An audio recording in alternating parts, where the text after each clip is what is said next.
പെൺകുട്ടികൾ പൊങ്ങി ചാടരുത്, കാല് പൊക്കി വെക്കരുത്, ഉറക്കച്ചിരിക്കരുത്, ഇങ്ങനെ കുറെ കാര്യം ഞാനൊക്കെ വളരുന്ന കാലത്ത് കൂടുതലുണ്ടായിരുന്നു. എനിക്ക് അത്ര ഹാപ്പിയോ ഒന്നിനും ഇല്ല. അഭിനയൊന്നും അതിന്റെ ഏഴേലത്ത് പോലും ഇല്ല കേട്ടോ. ഇൻഡിപെൻഡന്റ് ഒന്നും ആയിട്ടില്ല. അതൊക്കെ മൈത്രയുടെ ചേച്ചിയുടെ ആഗ്രഹം. 32 വയസ്സിന് ശേഷമൊക്കെ ഇടയ്ക്ക് ഇങ്ങനെ വേണോ, കംഫർട്ടിന്റെ അല്ലാത്ത സ്ഥലത്തുനിന്ന് നമ്മൾ പോവാൻ നോക്കുമ്പോഴാണ് നമ്മൾ വളരുന്നത്.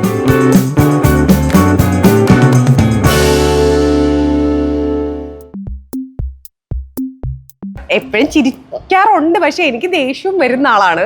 അല്ലാതെ ആളുകൾ കാണുന്നത് ഞാൻ ദേഷ്യമൊന്നുമില്ല. എപ്പോഴും എന്ത് പറയുമ്പോഴും ചിരി അങ്ങനെയൊന്നും അല്ല. എനിക്ക് നല്ല പോലെ ദേഷ്യവും ഇതുപോലെ എക്സ്ട്രീമായിട്ട് വരുമെന്ന് തോന്നുന്നു. അതിങ്ങനെ ചിലപ്പോൾ എൻ്റെ വീട്ടിലെല്ലാവരും അങ്ങനെയാണ്. എനിക്ക് എൻ്റെ ഒരു ഞാൻ കഷ്ടപ്പെട്ടുണ്ടാക്കിയൊരു കാര്യം ആയിട്ടൊരു ക്രെഡിറ്റ് ആയിട്ട് ഞാൻ അതിനെ കണക്കാക്കുന്നില്ല. എന്നാ ജയശ്രീ ചേച്ചിയാണെങ്കിലും, ഇപ്പോൾ ജയശ്രീ ചേച്ചിയുടെ അനിയത്തി രജി ചേച്ചിയാണെങ്കിലും മൈത്രനാണെങ്കിലും ഒക്കെ നമ്മളും വഴക്കിടവും ദേഷ്യപ്പെടും വിഷമമൊക്കെ ഉള്ളപ്പോഴും, അല്ലെങ്കിൽ എന്തെങ്കിലും പ്രശ്നം വരുമ്പോൾ ഒന്നിങ്ങനെ ആയാലും അപ്പം തന്നെ എന്താ പറയുക, മലയാളികൾക്ക് ഉള്ള പോലെ ഒരു ചളു അടിക്കുന്ന പോലത്തെ എന്തോ ഒരു ഇതുണ്ട്. അതായത് അങ്ങ് ഒരുപാട് ഭയങ്കര കാര്യം ആക്കില്ല ഒരു കാര്യത്തിന്. അങ്ങനെ എനിക്കിപ്പോൾ അങ്ങനെ എന്തെങ്കിലും അങ്ങനെ ഒരു ടെൻഷൻ അടിക്കുന്ന കാര്യം ഉണ്ടെങ്കിലും ഞാൻ ജയശ്രീയോടോ മൈത്രയോടോ പറയുമ്പോൾ അവർ വളരെ അതിനൊരു സൊല്യൂഷൻ അവർക്ക് തരാനുണ്ടാവും. അതുപോലെ ലൈറ്റായിട്ട് അതിനെ കാണാനും മനുഷ്യർ ജീവിക്കുന്നതിന് അങ്ങനെ ഒരു പരിമിതി ഉണ്ടെന്നും നമ്മൾ ചിലപ്പോൾ മരിച്ചു പോകാം, അസുഖമാണ്, അങ്ങനൊരു ആ ഒരു റിയാലിറ്റി എനിക്ക് തോന്നുന്നു നമ്മൾ മുഴുവൻ സമയം അറിഞ്ഞുകൊണ്ടിരിക്കുമ്പം ഒരു ലൈറ്റ്നെസ്സും വരുമെന്ന് തോന്നുന്നു. പിന്നെ എൻ്റെ കൂട്ടുകാരും കുറച്ച് അങ്ങനെയാണ്. ഞാൻ അങ്ങനത്തെ ആൾക്കാരെയാണ് സെലക്ട് ചെയ്യുന്നതും കൂട്ടുകാരായിട്ട്. എൻ്റെ ഏറ്റവും അടുപ്പമുള്ള 2 സുഹൃത്തുക്കളെടുത്താൽ അവരാണെങ്കിലും എത്ര വലിയ പ്രശ്നം വന്നാലും ആ പ്രശ്നം ഉള്ളപ്പോഴും അതിൻ്റെ കൂടെ തന്നെ നമ്മൾ ചിരിക്കുന്ന, അല്ലെങ്കിൽ ഞങ്ങൾ വളിപ്പൊക്കെ അടിക്കും. ഇത്രയും ചേച്ചിയും പാരൻറ്റ് ചെയ്യുന്നതിൽ അവർ കുറച്ച് കോൺഷ്യസ് ആയിട്ട് പണി എടുത്തിട്ടുണ്ട്. ഞാൻ പണ്ട് ചിലപ്പോൾ വിചാരിച്ചിരുന്നു ഇതൊക്കെ ഞാൻ തന്നെ അവിടെ സ്വാഭാവികമായിട്ട് എത്തിച്ചേർന്നതാണ് എന്നൊക്കെ വേണമെങ്കിൽ വിചാരിച്ചിട്ടുണ്ട്. പക്ഷേ പിന്നെ ഞാൻ ആലോചിച്ചപ്പം അല്ല, അവിടെ മൈത്രേനാണ് അങ്ങോട്ട് ആ ഒരു വഴി അങ്ങോട്ട് അവർ ഉന്തിത്തള്ളി അവിടെ കൊണ്ടുവിടില്ല. ഒരു വെള്ളം ഇങ്ങനെ ഒഴുകുമ്പോൾ ചെറിയ ചാലിങ്ങനെ വിട്ടു കൊടുക്കില്ല, അന്ന് ഇങ്ങനെയും കൂടെ പൊയ്ക്കോട്ടെ അങ്ങനെയും കൂടെ പൊയ്ക്കോട്ടെ. ആ ഒരു വളരെ ഫെസിലിറ്റേറ്റ് ചെയ്ത് കൊടുക്കുക ഒരു കുട്ടിക്ക് വളരാനും അവരുടെ മനസ്സ് വികസിക്കാനും പലതരത്തിലുള്ള പല രുചികൾ മനസ്സിലാക്കാനും. എന്നിട്ട് നമുക്ക് വേണ്ടത് ആ ഒരു കാര്യം ഫെസിലിറ്റേറ്റ് ചെയ്ത് കൊടുക്കാൻ നല്ല തിരിച്ചറിവുള്ള ഒരു അച്ഛനും അമ്മയാണ് മൈത്രേൻ ചേച്ചിയും. ആ രീതിയിൽ എനിക്ക് അവർ ഭയങ്കര രസമുള്ള ആൾക്കാരായിട്ട് തോന്നിയിട്ടുണ്ട്. ഇപ്പം ഞാൻ തിരിഞ്ഞു നോക്കുമ്പോൾ കുട്ടിക്കാലത്ത് സമരത്തിന് കൊണ്ടുപോയിട്ടുണ്ട്. അപ്പം നമ്മൾ പലതരത്തിലുള്ള സ്ത്രീകളെ കാണുന്നു അവിടെ. തെരുവ് നാടകം കാണുന്നു. ഞാൻ അന്ന് നോക്കിയപ്പോൾ എനിക്ക് തോന്നുന്നു ശ്രീലത ചേച്ചി അങ്ങനെ ആരൊക്കെയാണ് അവർ മറ്റേ പൊയ്ക്കാലിൽ നടക്കുന്നു തിരുവനന്തപുരത്ത് സ്റ്റാച്യൂല്. അപ്പം ഞാൻ വിഷ്വലി നമ്മൾ ഉത്സവത്തിനൊക്കെ പോകുമ്പോഴും വിഷ്വലി കുറേ കാര്യങ്ങൾ കാണും അല്ലേ, അതുപോലെ കാണാത്ത കുറേ കാഴ്ചകൾ സമരങ്ങളിൽ പോകുമ്പോഴും കാണും എന്നാണ് എനിക്ക് തോന്നിയിട്ടുള്ളത്. അപ്പോൾ അതൊന്നും എല്ലാ കുട്ടികൾക്കും കിട്ടണം എന്നില്ല. എനിക്ക് തോന്നുന്നു എന്നെ കുറച്ചുകൂടെ ഡൈവേഴ്സായിട്ട് പല കാര്യങ്ങൾ ടേസ്റ്റ് ചെയ്യാനും അതിന് നമുക്ക് ഇഷ്ടമുള്ളത് എന്തൊക്കെയാണ് എന്നൊക്കെ മനസ്സിലാക്കാനൊക്കെ അത്രയും ഫെസിലിറ്റേറ്റ് അവർ ചെയ്തിട്ടുണ്ടാവും. ഈ പറഞ്ഞ പോലെ എൻ്റെ ഡ്രൈവൊക്കെ ശരിക്കും പറഞ്ഞാൽ ഇതിൻ്റെ ഇടയിൽ എൻ്റെ ഡ്രൈവ് ഏതാന്ന് തന്നെ എനിക്കറിയുമോ.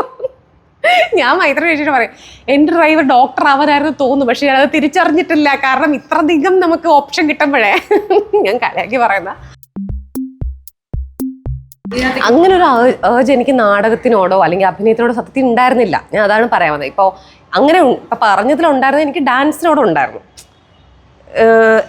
ഇപ്പം പറഞ്ഞോ ഈ ഇത് തന്നെ ഇപ്പം ഞാൻ പറഞ്ഞ സമരത്തിന് പോകുമ്പോഴും അവിടെ എൻ്റെ ഗാർഗി ഞാൻ ചുമ്മാ ഡാൻസ് കളിക്കുന്നുണ്ടായിരുന്നു. പാട്ടൊന്നും ഇല്ല, ഒന്നുമില്ല, മഴയത്ത് അങ്ങനെയൊന്നും ആ പ്രായത്തിലുള്ള കുട്ടികളൊന്നും അവിടെ അങ്ങനെ ചെയ്യില്ല. ആ സമയത്ത് ശരിക്കും റോഡിലാണ്, റോഡ് ബ്ലോക്ക് ചെയ്തിരിക്കുകയായിരുന്നു സമരത്തിന് വേണ്ടിയിട്ട്. അതുകൊണ്ട് അല്ലെങ്കിൽ അതുപോലെ തന്നെ ആ സ്കൂളിൽ പോകുമ്പോഴും ഞങ്ങൾ മഴയൊക്കെ വരുമ്പോൾ ഞാനും എൻ്റെ കൂട്ടരൊക്കെ വെറുതെ നിന്നിട്ട് മഴ നനയുകയും ഡാൻസ് കളിക്കുകയും ടീച്ചർമാർ വഴക്ക് പറയും, പക്ഷെ നമ്മളത് കേൾക്കില്ല, അങ്ങനെയൊക്കെ ചെയ്യുമായിരുന്നു. അത് ആ പറഞ്ഞ എനിക്ക് ഉള്ളിലുള്ളത് ഡാൻസിനോടാണ്. ഒരിക്കലും നാടകം കളിക്കാനോ അഭിനയിക്കാനോ പോകാനൊന്നും ഞാൻ കുട്ടിക്കാലത്ത് ആഗ്രഹിക്കുകയോ അതാണ് എൻ്റെ വഴിയെന്നൊന്നും എനിക്ക് ഒട്ടും തോന്നിയിട്ടില്ല. പലപ്പോഴും അഭിനയ എന്ന് പറയുന്ന നാടക സംഘമൊക്കെ ഉള്ളപ്പോൾ അവിടെ നിന്ന് അല്ലെങ്കിൽ ഒരു വർക്ക്ഷോപ്പിന് എന്നെ ആദ്യമായിട്ട് കൊണ്ടുവിട്ടതൊക്കെ മൈത്രേനാണ്, നാടകത്തിൻ്റെ വർക്ക്ഷോപ്പിന്. അപ്പോഴും ഞാൻ മൈത്രേനും ഞാനെന്തോ അഭിനയിക്കാൻ പോട്ടെ ഈ കുട്ടി എന്ന് വിചാരിച്ചിട്ടല്ല. നാടകക്കാരോട്ട് പെരുമാറുമ്പോൾ നമ്മുടെ മനസ്സ് വേറെ കുറേ കാര്യങ്ങൾ കാണും, ഈ സ്കൂളിൽ പഠിക്കുന്ന കാര്യം അല്ലാത്ത കാര്യങ്ങൾ കാണും. അങ്ങനെ വിചാരിക്കുന്നത് കൊണ്ട് കുട്ടിയെ വളർത്തുന്ന സമയത്ത് പലതരത്തിലുള്ള കാര്യങ്ങൾ കാണട്ടെ എന്നുള്ളൊരു രീതിയിലാണ് ചെയ്യുന്നത്. അപ്പം അങ്ങനെ ചെയ്തപ്പോഴും എനിക്കൊരിക്കലും 14-15 വയസ്സായപ്പോൾ ഈ നാടകത്തിൽ നിന്ന് ആദ്യം വിളിക്കുമ്പോഴും എനിക്ക് പോകാനല്ല തോന്നിയിട്ടുള്ളത്. അപ്പം ഡ്രൈവുള്ള ഒരാൾക്ക് അത് ഒരു എക്സൈറ്റ്മെൻറ്റ് വരണം. എനിക്ക് അങ്ങനെയൊന്നും വന്നില്ല. എനിക്ക് ചെയ്ത് പതുക്കെയാണ് അതിനോട് ഇഷ്ടം വന്നത്. ക്ലാസിക്കലായിട്ടുള്ള നൃത്തങ്ങളും ഇഷ്ടമാണ്, കണ്ടംപററി ആണെങ്കിലും ഇഷ്ടമാണ്. ഞാൻ ഒരുപാട് കാണാനും ഞാൻ ശരിക്കും പഠിക്കാനും പോയിട്ടുണ്ട്. പക്ഷെ പിന്നെ എനിക്ക് തോന്നി അത്രയും പാഷനുള്ളത് എനിക്ക് പ്രൊഫഷൻ പോലെ ആവണ്ട, അങ്ങനെയും തോന്നി. 17-18 വയസ്സായപ്പോൾ പഠിച്ചുകൊണ്ടിരിക്കുന്നത് എനിക്ക് തോന്നിയില്ല. ഇത് എനിക്ക് തോന്നുമ്പോൾ എൻ്റെ ഇഷ്ടത്തിന് മാത്രം ചെയ്തൊരു കാര്യമായിട്ട് നിന്നാൽ മതി. അത്ര പാഷൻ ഇല്ലാത്തതുകൊണ്ടാണ് ഞാൻ അഭിനയത്തിലോട്ട് പോയത് തന്നെ. കുട്ടിക്കാലത്ത് ഇങ്ങനെ എന്താ പറയുക, എല്ലാവരുടെയും കണ്ണിൽ കുറച്ച് നല്ല കുട്ടിയായിട്ടിരിക്കണം, അല്ലെങ്കിൽ എന്തെങ്കിലും ഉടുപ്പിടുന്നൊന്നും ശരിയല്ല, അങ്ങനെയൊക്കെ വിചാരിച്ചിരുന്ന ഒരാളാണ് ഞാൻ. എനിക്ക് തോന്നുന്നു അതല്ല എൻ്റെ ചോദ്യം. പക്ഷെ ചെയ്തത് ഡാൻസാണ്. അപ്പോൾ ഡാൻസിനോട് ഇഷ്ടം വരുമ്പോൾ നമ്മൾ ചിലപ്പോൾ ഈ കേരളത്തിലെ സംസ്കാരത്തിന് എതിരായിട്ടുള്ള കാര്യങ്ങൾ ചിലപ്പോൾ നമ്മൾ പൊങ്ങിച്ചാടണം. പെൺകുട്ടികൾ പൊങ്ങിച്ചാടരുത്, കാല് പൊക്കി വെക്കരുത്, ഉറക്കച്ചിരിക്കരുത്, ഇങ്ങനെ കുറേ കാര്യം ഞാനൊക്കെ വളരുന്ന കാലത്ത് കൂടുതലുണ്ടായിരുന്നു. അപ്പം എനിക്ക് എങ്ങനെയാണെന്ന് അത്ര അറിയില്ല. നമ്മളൊക്കെ പൊട്ടിച്ചിരിക്കുമ്പം എന്തൊരു ഇങ്ങനെ ചിരിക്കുന്നതെന്ന് പറയുന്ന ആൾക്കാരൊക്കെ ചുറ്റും ഉണ്ടായിരുന്നു. അപ്പോൾ ഞാൻ കാണുന്ന ഡാൻസിലെ പെൺകുട്ടികൾ തലകുത്തി മറിയും, അവർ ചിലപ്പോൾ ഹാൻഡ് സ്റ്റാൻഡ് ചെയ്തേക്കും. ഇപ്പോൾ അങ്ങനെ ചെയ്യണ ഒരുപാട് കുട്ടികളെ കാണാം, ഭയങ്കര സന്തോഷമാണ്. പക്ഷെ അന്ന് അതൊക്കെ എന്തോ ചെയ്യാൻ പാടില്ലാത്ത കാര്യം പോലെ കുറേ കേൾക്കും. അപ്പോൾ എനിക്ക് പക്ഷേ ഡാൻസ് ചെയ്യാൻ ഇഷ്ടമുള്ളതുകൊണ്ട് ഈ പറയുന്ന കാര്യമൊന്നും ശരിയായിട്ട് എനിക്ക് ഉൾക്കൊള്ളാൻ പറ്റുന്നില്ല. ഇതിനൊന്നും അല്ല, നമുക്ക് ഇഷ്ടമുള്ള കാര്യം ചെയ്യാൻ പറ്റണം എന്നുള്ളതിലേക്ക് എത്തിച്ചത് ഒരു പക്ഷേ ഡാൻസിനോടുള്ള എൻ്റെ ഒരു അഭിവാഞ്ചയാണെന്നാണ് ഈ പറയാം. എനിക്ക് അത്ര ഹാപ്പിയോ ഒന്നിനും ഇല്ല. അഭിനയമൊന്നും അതിൻ്റെ ഏഴെഴുത്ത് പോലും ഇല്ല കേട്ടോ, അതെനിക്ക് നല്ലപോലെ അറിയാം. നാടകത്തിലും നമുക്കൊരു ചില ടീമിൻ്റെ കൂടെ വർക്ക് ചെയ്യുമ്പോഴോ ചില മൊത്തത്തിൽ നമുക്ക് ചിലപ്പോൾ നാടകത്തിനോട് നമുക്കൊരു ഇഷ്ടം തോന്നിയിട്ടുണ്ടാവില്ല. പക്ഷെ നമ്മൾ ഓക്കെ എന്തായാലും ഇപ്പോൾ ഇതിൽ പകുതി വരെ ഇനി മുഴുവൻ ചെയ്തേ പറ്റൂ, അങ്ങനെയൊക്കെ ഞാൻ മാത്രമല്ല കൂടെ ചെയ്യുന്നവരൊക്കെ ആവും. പക്ഷെ നമ്മളൊക്കെ ഇനിയിപ്പോൾ മുഴുവൻ ചെയ്യാം, അങ്ങനെയൊക്കെ ഉള്ള സമയത്ത് ആ നാടകത്തിൻ്റെ പ്രോസസ്സ് നമുക്ക് ചിലപ്പോൾ ഇഷ്ടപ്പെടണമെന്നില്ല. അതേസമയം ചില നാടകങ്ങളുണ്ടാവും ആ ഡയറക്ടറുമായിട്ട് നമ്മൾ കോ ആക്ടേഴ്സും എല്ലാ ടീം മൊത്തമായിട്ടും നമുക്ക് ആ ഒരു വളരെ രസകരമായ ഒരു സിങ്ക് ഉണ്ടായിരിക്കും. അപ്പോൾ അത് വളരെ രസമുള്ള പ്രോസസ്സാവും. സിനിമയിൽ അങ്ങനത്തെ പ്രോസസ്സ് എൻ്റെ അത് ഞാൻ ഫോർച്ചുനേറ്റ് അല്ല ആ രീതി, അതുകൊണ്ടാണ്. ഇപ്പം അതല്ലാത്ത സിനിമകൾ ചിലപ്പോൾ ഒരുപാട് ഉണ്ടായിരിക്കും. എനിക്ക് കുറച്ച് സിനിമകളെ ആ ഒരു മൊത്തം ടീമിൻ്റെ കൂടെ ആ ഒരു പ്രോസസ്സ് വളരെ രസകരമായിട്ട് മുമ്പോട്ട് പോകാൻ പറ്റിയിട്ടുള്ളൂ. ഒന്ന് നാടകം ആസ് എ ഫോം ഡിമാൻഡ് ചെയ്യുന്ന ഒരു കാര്യമാണ്. അപ്പം എനിക്കതുള്ളതുകൊണ്ട് മാത്രമല്ല, അതില്ലാതെ നിങ്ങൾക്ക് അവിടെ നിൽക്കാൻ പറ്റില്ല. സിനിമയിൽ കുറേ കൂടെ ഒരു ആക്ടറിന് കുറേ കൂടെ ലക്ഷറികളുണ്ട് പലതരത്തിലും. നമുക്ക് ആ ഒരു ക്യാരക്ടർ അതിനെപ്പറ്റി അത്ര അതിൻ്റെ ആവശ്യമുള്ളൂ. സിനിമ പലപ്പോഴും ഡയറക്ടറിൻ്റെയും അതിലെ ക്രൂ അതിന് പോസ്റ്റ് പ്രൊഡക്ഷനും പ്രീ പ്രൊഡക്ഷനും ഒക്കെ ചെയ്യുന്നതിലുള്ള ടീമുകളാണ് ശരിക്കും ഫുള്ളി ഇൻവോൾവ്. ഇൻഡിപെൻഡന്റ് ഒന്നും ആയിട്ടില്ല, അതൊക്കെ മൈത്രയുടെ ചേച്ചിയുടെ ആഗ്രഹം. ഇപ്പോഴും ഞാൻ ഹലോ ചേച്ചി അതറിഞ്ഞോ, അവര് പല ശ്രമിച്ചു നോക്കി, നടന്നില്ല. സത്യം പറഞ്ഞാൽ വളരെ ചെറുപ്പത്തിൽ അത്രയും പോലും പൈസ ഇല്ലായിരുന്ന സമയത്ത് ആ ഇൻസെക്യൂരിറ്റി തോന്നിയിട്ടില്ല. കാരണം അതിനെ പറ്റിയിട്ട് വലിയ വിവരമില്ലാത്തതുകൊണ്ടായിരുന്നു തോന്നുന്നു. കാരണം അപ്പം നമ്മൾ അത് കുഴപ്പമില്ല, മറ്റേ ആ ചേട്ടൻ അവിടെ പോയി നിൽക്കാം, അങ്ങനെ അത്രയും ആലോചിക്കത്തില്ല എന്ന് തോന്നുന്നു. ഭാവിയിൽ ഇത് നേരിടേണ്ടി വരും എന്നറിയാം, പക്ഷെ അത് കുറേ കാലം കഴിഞ്ഞിട്ടാണല്ലോ. അങ്ങനെ നമ്മൾ ഓരോ കുട്ടിക്കാലമായിരിക്കും നമ്മൾ ഇതൊന്നും ആലോചിക്കുന്നില്ല. പൈസപരമായ അല്ലെങ്കിൽ സാമ്പത്തികപരമായിട്ടുള്ള സ്വാതന്ത്ര്യം വരുമ്പോൾ നമ്മൾ ശരിക്കും പറഞ്ഞാൽ പൈസ ഉപയോഗിക്കുന്നില്ലെങ്കിൽ അതിനൊരു വിലയില്ലല്ലോ സത്യത്തിൽ എന്ന് എനിക്ക് നോക്കുമ്പോൾ മനസ്സിലാവും. പക്ഷെ അപ്പോഴും എനിക്ക് സേവ് ചെയ്ത് വെച്ചാലേ എനിക്ക് സമാധാനം കിട്ടാറുള്ളൂ. എനിക്ക് പലപ്പോഴും എനിക്ക് ഒരാളെ പ്രേമിച്ച് ആ ആൾ എൻ്റേതും ഞാൻ ആ ആളുടെയാണ് എന്നൊക്കെയുള്ള പോലത്തെ ഇതുപോലെ ഉള്ള ഒരാളല്ല. കുട്ടിക്കാലത്തൊന്നും എനിക്ക് അത് എൻ്റെ സ്വപ്നത്തിലില്ല. അപ്പോൾ എല്ലാവരും വിചാരിക്കും എനിക്ക് ഒറ്റയ്ക്ക് ഒരു വീട്ടിൽ താമസിക്കാനാണ് ഇഷ്ടം. അതല്ല എൻ്റെ ഇഷ്ടം. അപ്പം നമ്മൾ തിരിച്ചറിയാന്നുള്ളതാണെന്ന് തോന്നുന്നത്. എനിക്ക് അറിഞ്ഞൂടാ, എനിക്ക് ചില മനുഷ്യരെ കാണുമ്പോൾ എനിക്ക് തോന്നും നമ്മൾ ചിലത് വായിച്ചിട്ട് ഫാസിനേഷൻ ഉണ്ടാവുന്നു നമുക്ക്, അപ്പോൾ അങ്ങനെ ജീവിച്ചാലും തോന്നുന്നു. അതൊരു തെറ്റുമില്ല. പക്ഷേ നമുക്കതാണോ വേണ്ടത്? നമ്മൾ ഏറ്റവും ഹെൽത്തി ആയിട്ടിരിക്കാൻ, നമുക്ക് മെൻ്റലി ഹെൽത്തി ആയിട്ടിരിക്കാൻ, ഫിസിക്കലി ഹെൽത്തി ആയിട്ടിരിക്കാൻ നമ്മൾ വളരും തോറും നമ്മൾ ഓരോന്നോരോന്നും ചെയ്ത് നോക്കുമ്പോൾ നമുക്ക് മനസ്സിലാവുമല്ലോ, ഇല്ല ഇത് എനിക്ക് പറ്റിയതാണ്, ഇത് എനിക്ക് പറ്റിയതല്ല. എനിക്ക് തോന്നുന്നു ആ കാര്യത്തിൽ നമ്മൾ സത്യസന്ധമായിട്ട് നമ്മളോട് തന്നെ ഇടപെട്ട് കഴിഞ്ഞാൽ നമുക്ക് മനസ്സിലാവാൻ പറ്റും ഏതാ നമുക്ക് പറ്റുന്നത്, വേണ്ടത്. ഞാൻ പറഞ്ഞ ഈ പർട്ടിക്കുലർ ഇതെന്ന് വെച്ചാൽ എല്ലാം ഉള്ളവരുടെ വെച്ചിട്ടേ പറയാൻ തന്നെ പറ്റുള്ളൂ. കാരണം അല്ലാത്തത് ഭയങ്കര കോംപ്ലക്സ് ആയിട്ടുള്ളൊരു കാര്യമാണ്. അല്ലെങ്കിൽ പലതരത്തിലുള്ള സൗഹൃദങ്ങളാണ്. ഇപ്പം മൈത്രൻ ചേച്ചിയാണെങ്കിലും എനിക്ക് അവരുടെ കൂടെ ഒരുമിച്ച് താമസിക്കണം എന്നൊരാഗ്രഹമില്ല. അവർക്കും ഇങ്ങോട്ടും ഇല്ലായിരിക്കാനും സാധ്യതയുള്ളൂ. കാരണം എനിക്കങ്ങനെ എല്ലാവരുടെ കൂടെ അവർക്ക് പിന്നെ എൻ്റെ അടുത്ത് പറ്റുമായിരിക്കും, എനിക്കൊട്ടും അവരെ പറ്റില്ല. അങ്ങനെയല്ല, എനിക്ക് ഇഷ്ടമാണ്. പക്ഷെ എനിക്ക് ഒരുമിച്ചൊക്കെ താമസിക്കണമെങ്കിൽ എനിക്ക് നല്ല കമ്പാറ്റബിലിറ്റി വേണം. അതെനിക്ക് മൈത്രൻ ചേച്ചിയുടെ കാണില്ല, എനിക്ക് എൻ്റെ തന്നെ സുഹൃത്തുക്കളിലും പലരോടും കാണില്ല. ചിലപ്പോൾ അത്ര സുഹൃത്തല്ലാത്തവരോടൊക്കെ ആയിരിക്കും ചിലപ്പം ഒരുമിച്ച് താമസിക്കാൻ കമ്പാറ്റബിലിറ്റികൾ എല്ലാം കിട്ടില്ല. നമ്മുടെ ജീവിതത്തിൽ പോകുമ്പോൾ പലതും നമ്മൾ സാക്രിഫൈസ് ചെയ്യേണ്ടി വരും, ചിലത് നമ്മൾ നെഗോഷിയേറ്റ് എടുക്കേണ്ടി വരും. അങ്ങനെ ചെയ്യുന്ന സമയത്ത് തീരെ പറ്റാത്ത കാര്യങ്ങളായിരിക്കാം ചിലപ്പോൾ നമുക്ക് ഇൻസെക്യൂരിറ്റിയോ അല്ലെങ്കിൽ ആങ്സൈറ്റിയോ ഒക്കെ തരുന്നത്. ചിലത് നമുക്ക് പറ്റുന്നതായിരിക്കും. അപ്പം നമ്മൾ എത്രത്തോളം പറ്റും എന്ന് നോക്കുന്നു. ഇത് ഒരു സാധനവും സാക്രിഫൈസ് ചെയ്യേണ്ടി വരികയോ ഒന്നുമില്ല, ഒന്നും നെഗോഷിയേറ്റ് ചെയ്യേണ്ട, നമ്മുടെ കംഫർട്ട് തന്നെ ഇരിക്കാൻ പറ്റിയത്. അപ്പം നമുക്ക് അങ്ങനത്തെ ഇൻസെക്യൂരിറ്റിയോ ആങ്സൈറ്റിയോ ഉണ്ടാവില്ല. പക്ഷെ അതാണ് ഏറ്റവും വലിയ പ്രിവിലേജ് എന്ന് ഞാൻ വിചാരിക്കുന്നത്. ഇപ്പം ഞാൻ ആലോചിക്കും, എന്നെ സംബന്ധിച്ചോളം ഒരു അസാധ്യ കലാകാരിയാണ്. ശരിക്കും കേരളത്തിനാണ് നഷ്ടം, അവരുടെ പെർഫോമൻസോ അല്ലെങ്കിൽ പലതും ഇല്ലാതാവുന്നു. പക്ഷേ എമ്മയ്ക്ക് അതിനൊക്കെ ഉപരിയായിട്ടൊരു മനസ്സുണ്ട്. അവർ തീരുമാനിക്കും ഇത് വേണ്ട, ഇത്ര ഞാൻ കൊടുക്കാൻ ഉദ്ദേശിക്കുന്നുള്ളൂ, ഇനി ഇല്ല എന്ന്. ആ ചോയ്സ് എടുക്കാനുള്ള ഒരു ധൈര്യം എന്ന് പറയില്ലേ, ജീവിതത്തിൽ ഇതാണ് മതി എന്നുള്ളെങ്കിൽ അത് എനിക്ക് ഒരുപാട് ഇതുപോലെ, അതാണ് ഏറ്റവും വലിയ ലക്ഷറി. കംഫർട്ടിൻ്റെ അല്ലാത്ത സ്ഥലത്തുനിന്ന് നമ്മൾ പോകാൻ നോക്കുമ്പോഴാണ് നമ്മൾ വളരുന്നത്. എനിക്ക് വേണ്ടതും വേണ്ടാത്തതും എനിക്ക് അറിയാം, അതിലെനിക്ക് അങ്ങനെ ഒരു കൺഫ്യൂഷനൊന്നുമില്ല. എന്നെ കൊണ്ട് പറ്റുന്നത് എന്താണെന്ന് അറിയാം, പറ്റാത്തതാ. അപ്പം അവിടെ പോയിട്ട് എനിക്ക് നമ്മൾ ചെറുപ്പമായിരിക്കുമ്പോൾ അത് എക്സ്പ്ലോർ ചെയ്യാനുള്ളൊരു അവസ്ഥ കൊടുക്കണം കുട്ടികൾക്ക്. എനിക്ക് വളരെ ചെറുതിലേ എനിക്ക് എക്സ്പ്ലോർ ചെയ്യാൻ ഉള്ളൊരു സ്പേസ് ഉണ്ടായിരുന്നു. ഗോവ പണ്ട് എനിക്ക് കുട്ടിക്കാലത്തെ താമസിക്കണം എന്ന് ആഗ്രഹം ഉണ്ടായിരുന്ന ഒരു സ്ഥലം. പണ്ട് ഞങ്ങൾ നാടകം കളിക്കാൻ പോയപ്പോൾ എനിക്ക് നല്ല ഭംഗികളെന്ന് വെച്ചാൽ കേരളം പോലെ തന്നെയാണ് ഇരിക്കുന്നത്. അപ്പം തോക്കും വീണ്ടും ഞാൻ ഒരു എക്സ്പ്ലോറിങ്ങും ഇല്ലാതെ മനസ്സിലായില്ലേ, ഇതുപോലെ തന്നെ ഇരിക്കുന്ന വേറെ സ്ഥലം ഉണ്ടോ എന്ന് നോക്കിയാണ്. കാരണം ഇവിടെ ഇപ്പം എല്ലാം മാറ്റിക്കൊണ്ടിരിക്കുന്നതുകൊണ്ട് പണ്ട് ഞാൻ ജനിച്ചപ്പോൾ ഇതുപോലെ ഇരുന്ന വേറെ ഏത് സ്ഥലം ഉണ്ടെന്ന് നോക്കി അതേപോലത്തെ സ്ഥലം നോക്കിപ്പോയി ഗോവ കണ്ടുപിടിച്ചതാണ്. എനിക്ക് 10 വർഷം കഴിയുമ്പോൾ അവിടെയും മാറും. അപ്പം ഇനി അതുപോലെ ഇരിക്കണം വേറെ സ്ഥലം നോക്കി പോകേണ്ടി വരും. ഞാൻ ടൈം ട്രാവൽ ബാക്കിലോട്ടാണ്, പാസ്റ്റിലോട്ട് ട്രാവൽ ചെയ്തുകൊണ്ടിരിക്കുകയാണ് എപ്പോഴും. ഈ സമാധാനം എന്നൊക്കെ പറഞ്ഞ് ഈ പറഞ്ഞ പോലെ എനിക്ക് സമാധാനമാണ്. പക്ഷെ സമാധാനം എന്ന് പറയുന്ന ഈ സമാധാനമൊന്നും ഇല്ലാത്തവരൊക്കെ എന്തെങ്ങനെയെന്ന് എനിക്കപ്പോൾ തോന്നില്ല. കാരണം മനുഷ്യർക്ക് ഒരുപാട് പ്രശ്നങ്ങളില്ലേ. ഈ പറഞ്ഞ എനിക്കങ്ങനെ എൻ്റെ വീട്ടിൽ ഇന്ന ആൾക്കാരെ നോക്കണമെന്നോ അങ്ങനത്തെ ഒരു ഉത്തരവാദിത്തങ്ങൾ എടുക്കുക. എനിക്ക് എന്നെ പറ്റി മാത്രമുള്ള ഉത്തരവാദിത്തം നോക്കിയാൽ മതി. അപ്പോൾ ഒരുപാട് ലോഡ് കുറയില്ലേ. മൈത്രേൻ പറഞ്ഞാൽ മൈത്രേനെ ഒന്നും നോക്കാൻ വരരുത്, അത് പറയുമ്പോൾ ചിലപ്പോൾ ഞാൻ നോക്കാൻ പോകേണ്ടി വരും. പക്ഷേ മൈത്രേൻ ഇപ്പോൾ അങ്ങനെ ഒരു അസുഖം അങ്ങനത്തെ കാര്യങ്ങളില്ല. ജയിച്ചു ചേച്ചിക്കില്ല, ആനന്ദനില്ല. ഞങ്ങൾ ജീവിക്കുന്ന എൻ്റെ ഏറ്റവും അടുപ്പുള്ള മനുഷ്യർക്കൊക്കെ സമാധാനം എന്ന് പറയുന്നത് ആരോഗ്യത്തോടെ ഇരിക്കുന്നു എന്നുള്ളതാണ് സമാധാനം. പിന്നെ ഇപ്പം എനിക്ക് കുഞ്ഞില്ല. അപ്പം നമ്മൾ അങ്ങനെ ഒരുപാട് ഉത്തരവാദിത്തം ഉള്ളപ്പോഴാണ് നമുക്ക് ഒരുപാട് ലോഡും നമ്മൾ അതിനെ പറ്റിയിട്ട്. എനിക്ക് അങ്ങനെ ഒന്നുമില്ല, ഞാൻ എന്നെ നോക്കിയാൽ മതി തൽക്കാലം.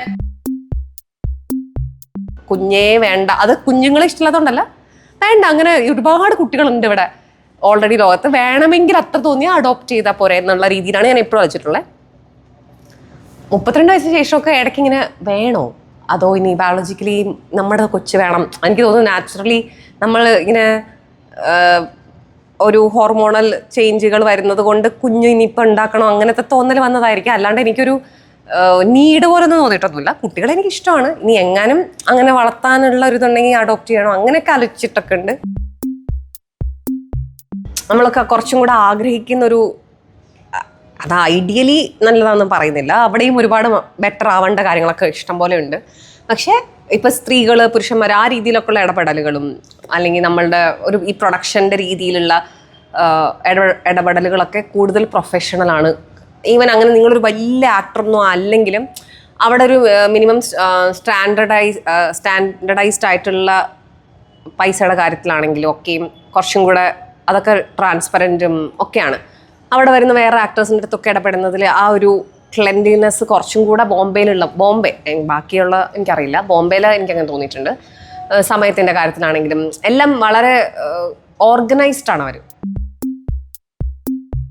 ഇവിടെ എനിക്ക് ഒരു വർക്കും വരാറില്ല, അതുകൊണ്ട് അതാണ് ഞാൻ പറയാം, എനിക്ക് പറയാൻ പോലും അറിയില്ല. ഞാൻ ചെയ്തിട്ടുള്ളത് പറയാനാണെങ്കിൽ, കഴിഞ്ഞ വർഷം നിതിൻ രഞ്ജി പണിക്കറിൻ്റെ ഒരു വെബ് സീരീസ്, അത് അവരെന്നെ ഇങ്ങോട്ട് വിളിച്ചു. എന്നിട്ട് പറഞ്ഞു, കനി ഇതാണ് സ്ക്രിപ്റ്റ് വായിച്ചു നോക്കൂ, ഇതിൽ ഈ ക്യാരക്ടർ കനി ചെയ്താൽ കൊള്ളാമെന്ന് എനിക്ക് തോന്നി. എന്നിട്ട് ആ ഡയറക്ടർ വിളിക്കുന്നു. അപ്പോൾ ഞാൻ അത്ഭുതപ്പെട്ടു. ഞാൻ പറഞ്ഞു, ശരിക്കും എന്നെ 3-4 വർഷം മുമ്പ് ഒരാളാണ് ഇങ്ങനെ വിളിച്ചിട്ടുള്ളത്, ഇവിടെ നിന്ന് ആരും വിളിക്കലില്ല, അല്ലെങ്കിൽ വിളിച്ചത് നടന്നിട്ടില്ല, ചില പ്രോജക്റ്റ് നടന്നിട്ടില്ല.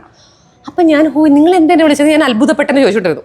അത് കഴിഞ്ഞ് ഇപ്പം ഞാൻ ഇവിടെ ഷൂട്ടിന് വന്നത് മനു അശോകൻ്റെ ഈ കാണെ ഉയരെ ഡയറക്ടറിൻ്റെ വെബ് സീരീസിനാണ്.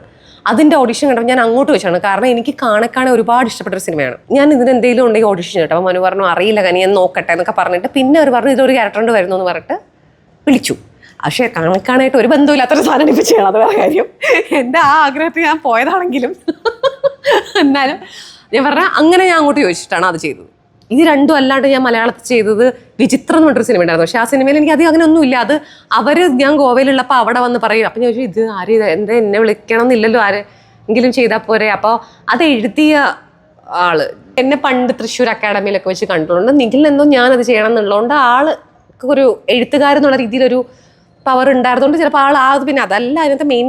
പക്ഷെ ഞങ്ങളുടെ ക്യാരക്ടർ എൻ്റെയും കേതകിയുടെ ഒരു ഫ്ലാഷ് ബാക്കിൽ വരുന്നതാണ്, അല്ലാണ്ടൊരു ഇതല്ല. ഞാൻ ഒരു എന്തോ അതവിടെ ജീവിക്കുന്നത് സത്യയുടെ അകത്താണ്. എനിക്ക് ഒട്ടും അതില്ല കേട്ടോ. അതൊരു മോശം കാര്യമാണെന്ന് എനിക്ക് ചില സമയത്ത് തോന്നും. എനിക്ക് അങ്ങനെ ഭയങ്കര ഒരു ആഗ്രഹമില്ല സത്യം പറഞ്ഞാൽ. പാഷൻ ഡാൻസിലെപ്പോഴും സത്യം പറഞ്ഞാൽ ആർട്ടേ അല്ലായിരുന്നു എൻ്റെ ഒരു ചെയ്യാൻ ആഗ്രഹമുള്ള സാധനം. ഞാൻ പറഞ്ഞു മൊത്തത്തിൽ വേറൊരു സ്ഥലത്തേക്ക് എത്തിപ്പോയി. എനിക്ക് സയൻസൊക്കെ ഇഷ്ടമുണ്ടായിരുന്ന ആളാണ്. എനിക്ക് ആർക്കിടെക്റ്റ് ആവണമെന്ന് തോന്നിയിട്ടുണ്ട്. കാരണം എനിക്ക് വരയ്ക്കാനും രസകരമായിട്ടുള്ള കൺസ്ട്രക്ഷൻസ് ഉണ്ടാക്കാനൊക്കെ ആഗ്രഹം ഉണ്ടായിരുന്ന ആളാണ്. പിന്നെ എനിക്ക് ഫിസിക്സും മാത്സും ആയിരുന്നു ഇഷ്ടം. അപ്പം ചിലപ്പോൾ അതൊക്കെ പഠിച്ചിരുന്നുവെങ്കിൽ പിന്നെ എനിക്ക് ഇഷ്ടമുള്ളത് ഹെൽത്ത് കെയർ ആണ്. ചിലപ്പോൾ ഒരു ഡോക്ടറോ അല്ലെങ്കിൽ ഒരു നേഴ്സോ ഒക്കെ ചിലപ്പോൾ എനിക്ക് പറ്റിയ പ്രൊഫഷൻ ആയിരുന്നേനെ. അങ്ങനെയൊക്കെ ഉണ്ടായിരുന്നെങ്കിൽ ചിലപ്പോൾ എനിക്ക് ഇപ്പോൾ ചോദ്യത്തിനൊരു ഉത്തരം ഉണ്ടായിരിക്കാം. കാരണം ഡോക്ടർ അല്ലെങ്കിൽ നേഴ്സ് രണ്ടാണ് വേറെ രീതിയിൽ. പക്ഷെ രണ്ടിനോടും എനിക്ക് ഭയങ്കര ഇഷ്ടമാണ്. ഹെൽത്ത് കെയർ എന്നുള്ള സ്ഥലം ശരിക്കും ഉള്ളിലുണ്ട് എനിക്കും തോന്നും. കൊച്ചിലെ ഇഷ്ടമുള്ളതിലൊന്നും അല്ല ഞാൻ എത്തിപ്പെട്ടത്. അഭിനയം അങ്ങനെ എൻ്റെ കൂടുതൽ ആക്ട്രസ് അവർ കുട്ടിക്കാലത്തെ അങ്ങനെ ഒരു അഭിനയിക്കാൻ ഇഷ്ടം ഉണ്ടായിരുന്നതാണ്. എനിക്ക് അങ്ങനെ ഒരു ഇഷ്ടവും അഭിനയത്തിനോടുണ്ടായിരുന്നില്ല. ചെയ്ത് പതുക്കെ അതിന് ഇഷ്ടപ്പെട്ടതെന്ന് പറഞ്ഞാൽ ഒരു 10-15 വർഷം എടുത്തിട്ടാണ് ഞാൻ അതിന് ഇഷ്ടപ്പെട്ട് തുടങ്ങിയത്. അപ്പോൾ ഇപ്പോഴും എനിക്കതൊന്നും അറിയില്ല, ഇത് വന്ന് ചെയ്യുന്നു അങ്ങനെയുള്ളൂ. അല്ലാണ്ട് ഒരു ഫയർ ഉണ്ടാവുക പറഞ്ഞാൽ എനിക്കില്ല ഇതിനോട്. ഡാൻസിന് ഇഷ്ടം എൻ്റെ സന്തോഷത്തിന് ചെയ്യുന്നു, അങ്ങനെ ഒരു കാര്യം. ഇന്ത്യയിലാണ് താമസിക്കാൻ, എനിക്ക് ഗോവയിൽ ജീവിക്കണം എന്നാണ് എൻ്റെ ആഗ്രഹം. അവിടെ എവിടെയെങ്കിലും ഒരിടത്ത് അങ്ങനെ ഏതെങ്കിലും അവിടെ എങ്കിലും പല രസമുള്ള ഡാൻസ് ക്ലാസ്. ഇപ്പോൾ ഇന്നലെ ഞാൻ പോട്രിയുടെ ഒരു ക്ലാസ്സിന് പോയിരുന്നു. ഇങ്ങനെ ജസ്റ്റ് എനിക്ക് അത് പഠിക്കണം എന്ന് ആഗ്രഹമുണ്ടായിരുന്നു പോലെ. അപ്പോൾ അത് ചെയ്യുന്നു. സിത്താർ എനിക്ക് പ്രാക്ടീസ് ചെയ്യാൻ പറ്റുക. അപ്പോൾ ഒരേ സ്ഥലത്ത് നിന്ന് അങ്ങനെയൊക്കെ ചെയ്ത് ജീവിക്കാൻ പറ്റണം. പറഞ്ഞ പോലെ സിനിമ അഭിനയമൊക്കെ ഇപ്പം അഭിനയിക്കാൻ ഈ പറഞ്ഞ പോലെ കുറേ നാൾക്ക് ശേഷം ആ ഒരു ഇഷ്ടം തുടങ്ങിയോണ്ട് നല്ല സിനിമ അത്രയും നമുക്ക് ഇഷ്ടം തോന്നുന്ന എന്തെങ്കിലും വരുമ്പോൾ എത്രയെങ്കിലും വർഷം കൂടുമ്പോൾ ഒരെണ്ണം ചെയ്യാൻ പറ്റണം. അത്രയാണ് എൻ്റെ യഥാർത്ഥ ആഗ്രഹം. പക്ഷേ പലപ്പോഴും പൈസയുടെ ആവശ്യമുള്ളതുകൊണ്ട് നമ്മൾ ഇപ്പോഴും ഫുള്ള് ഇഷ്ടമല്ലെങ്കിലും ചെയ്യുന്ന ഒരുപാടുണ്ട്. പിന്നെ എനിക്കൊന്നും ആക്ടേഴ്സിന് അങ്ങനെ ഫുള്ളി ഇഷ്ടപ്പെട്ടിട്ട് ചിലപ്പോൾ പ്രോജക്റ്റ് എല്ലാം അങ്ങനെ ചെയ്യാൻ പറ്റില്ല. കാരണം ഇത് വേറൊരാളുടെ വിഷൻ ആയിരിക്കുമല്ലോ എപ്പോഴും. ഞാൻ അങ്ങനെ ലക്ഷറി ജീവിക്കുന്ന ആളല്ല അത്ര. എനിക്ക് ഒരു ചിലവുമില്ല. ഞാൻ മാത്രമല്ലെങ്കിൽ മിക്കവാറും ഭക്ഷണം കഴിക്കാൻ അത് നല്ലോണം കഴിക്കും. അതിനാണ് ആകെപ്പാടെ പൈസ പോകുന്നത്. പിന്നെ പൈസ പോകുന്നത് ഞാൻ പറയാം. എനിക്ക് ആ സുഖമുണ്ടോ ഈ സുഖമുണ്ടോ തോന്നുന്നു എപ്പോഴും പോയി എനിക്ക് അവരെ ടെസ്റ്റ് ചെയ്യാൻ ഭയങ്കര ഇഷ്ടമാണ്. എൻ്റെ പൈസ മുഴുവൻ ഞാൻ ഹോസ്പിറ്റലിനും ഹോട്ടലിനും ഈ 2 സ്ഥലത്ത് മാത്രമേ കൊടുക്കാറുള്ളൂ. തുണിയൊന്നും ഞാൻ വല്ലപ്പോഴും മേടിക്കുന്നത്. ചിലപ്പോൾ ഞാൻ 3-4 ഇങ്ങനെ മേടിച്ചിട്ട് പറയാം ഇനി ഒന്നും വേണ്ട. എനിക്കങ്ങനെ ഒന്നിനോടും അങ്ങനത്തെ ഒരു കമ്പമില്ല. അങ്ങനെ ചിലവാക്കുന്ന ഒരു സംഭവം ഇല്ല എനിക്ക്.